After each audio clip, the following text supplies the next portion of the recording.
Hey, it's the Empire. Don't forget to hit the like button, the subscribe button, and the bell icon for more videos. We taking over. Let's go, champ. Hit that like button, hit that subscribe button right now. Let's go. Hey, it's the Empire, Geoboxing Empire, boxing. Now, man, crazy news, man.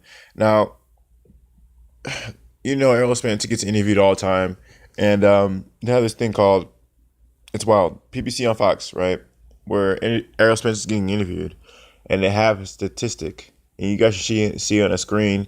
It talks about how Errol Spence has the highest punches landed per punch than any other fighter in boxing, right? First is Errol Spence Jr., then it's Deontay Wilder, then it's Terrence Crawford, then it's Keith Thurman. So basically, that means that Errol Spence, if he throws a punch, he's basically 50% more likely to hit you than he's gonna hit you at one of those two. If he throws two punches, he's gonna hit you at one of those punches, most likely. And this is fact by CompuBox. Now Errol Spence is known as a power puncher and he's known as a boxer, but he's really known as a power puncher. So every punch is gonna be that's gonna land is gonna be a power punch. Therefore, it's really scary that most punches he's landing is basically gonna land. Usually people think power punchers think slugger. They think they don't set things up and they just throw a punch, and they assume that if we both throw punches at the same time, I'm gonna land and I'm gonna hurt you. But Errol Spence he doesn't think like that, man. Errol Spence is a thinking man's fighter, and with that being said, that's why his punching percentage is so high, higher than any other boxer in boxing right now. Now it's wild, man, because the common consensus in boxing is that Terrence Crawford's actually the better boxer than Errol Spence. But by contrast, looking at the numbers, looking at the facts, Errol Spence is actually the better boxer than Terrence Crawford because he's landing at a higher percentage. So that's shocking news. And not only that, I mean, Errol Spence has been stopping bigger, stronger fighters at welterweight, and Terrence Crawford came up. He came up to welterweight, and he's knocked out Jeff Horn, but he hasn't spent his whole career at welterweight like Errol Spence has. So he's been fighting bigger, stronger fighters, landing at a higher percentage. Now this is a really big deal, like I said earlier, because it basically it adds to the conversation about who's the better boxer. And when you see someone landing at a higher percentage against all these elite fighters, then you can't really deny the fact that Errol Spence, if they both throw punches, Errol Spence is more likely to land his punches than Terrence Crawford. Terrence Crawford, while he makes adjustments, he's not as accurate as Errol Spence Jr. Boxing, when they judge fights, they base it off of accuracy and strength. Power and accuracy. If you're pity patting somebody, they're not really going to count that too much. But they base it off of clean, effective punches landing. So not only is Errol Spence's punches clean, they're extremely effective because he's a power puncher. So you're really going to see it. So this is definitely a big deal for Errol Spence Jr. It definitely puts him on a totem pole in boxing. He's landing higher at a higher percentage than Keith Thurman, and he's landing higher in Terrence Crawford in their respective divisions.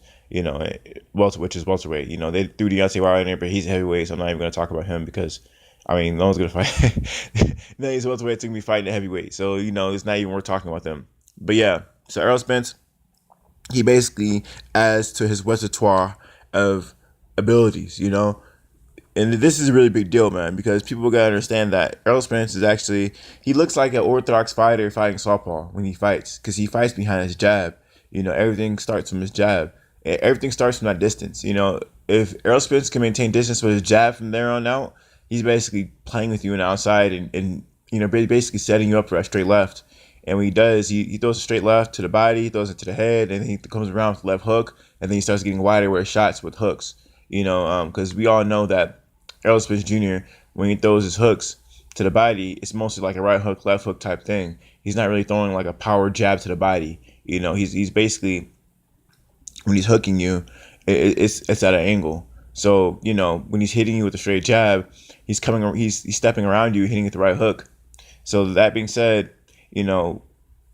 his percentage landed is basically a really big deal because he basically will control you on the outside if he can. And basically, if you start trying to box him, most likely he's gonna outland you. Then he's gonna outland you. And this is not really most likely. This is just a fact. Because if you look at the statistics, they say he lands at the highest percentage in boxing. So if you get in a boxing match with Errol Spence, you're gonna lose that fight. If you try to outbox Errol Spence, you're gonna lose that fight, no matter who you are. You could be Terrence Crawford, you could be Keith Thurman, you could be any of those fighters, and you're gonna get outlanded by Errol Spence. And Errol Spence, let's be honest, he's a power puncher. You know, all these other fighters, even if they're power punchers, the fact of the matter is Errol Spence has a higher punch selection, and that being body shots. That's really his favorite punch is his body shots. That being said, you know, while you're trying to outbox him, he's outlanding you and he's tearing your body apart at the same time, and it's evident. Like you can see him landing in his body shots. It's not like some I'm gonna tap you with a jab and outside. No, he's walking you down. He's hitting you with body shots, and he's walking you down, landing at a higher percentage than you. So this is a really big deal, man.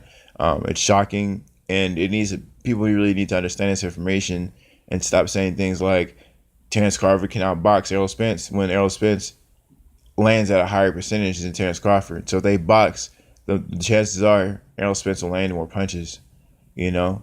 So that's a really big deal, man. Let me know how you guys feel about it, though, man. You guys think that if Errol Spence outboxes, you think he can outbox Terrence Crawford? Because looking at this statistic, it looks like that, yeah, Errol Spence can outbox Terrence Crawford. Let me know how you guys feel about it, though. You know, I mean, styles do make fights, but, you know, it's interesting to look at the numbers and come to a conclusion based off that. Let me know how you guys feel about it, though, man. Like, comment, subscribe. This is the Empire. Geoboxing Empire. Peace.